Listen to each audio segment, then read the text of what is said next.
ఉత్తరప్రదేశ్లోని మొరాదాబాద్ జిల్లాలో సభ్యసమాజం తలదించుకునే దారుణ ఘటన చోటు చేసుకుంది.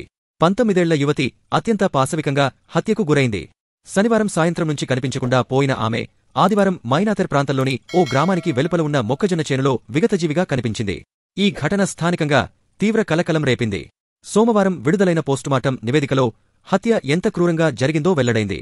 యువతి శరీరంపై ప్రైవేటు భాగాలతో సహా మొత్తం 40కి పైగా స్క్రూడ్రైవర్తో పొడిచిన గాయాలు ఉన్నాయని వైద్యులు నిర్ధారించారు. తీవ్ర రక్తస్రావం వల్లే ఆమె మరణించినట్లు నివేదిక స్పష్టం చేసింది. ఈ దారుణానికి పాల్పడింది 20 ఏళ్ల మహమ్మద్ రఫీ అని పోలీసులు తెలిపారు. విచారణలో నిందితుడు తానే హత్య చేసినట్లు అంగీకరించాడని పేర్కొన్నారు. తాను యువతికి ప్రియుడిని అని, గత 3 నెలలుగా ఆమె వేరొక వ్యక్తితో మాట్లాడుతుండటంతో తీవ్ర ఆగ్రహంతో ఉన్నానని రఫీ చెప్పినట్లు పోలీసులు వివరించారు.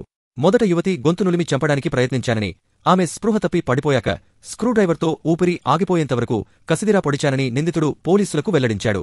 పోస్టుమార్టం నివేదికలో అత్యాచారం జరిగినట్లు నిర్ధారణ కాలేదని, అయితే ప్రతీకార చర్యగా యువతి ప్రైవేటు భాగాలపై స్క్రూడ్రైవర్తో అనేకసార్లు పొడిచినట్లు తేలిందని అధికారులు తెలిపారు.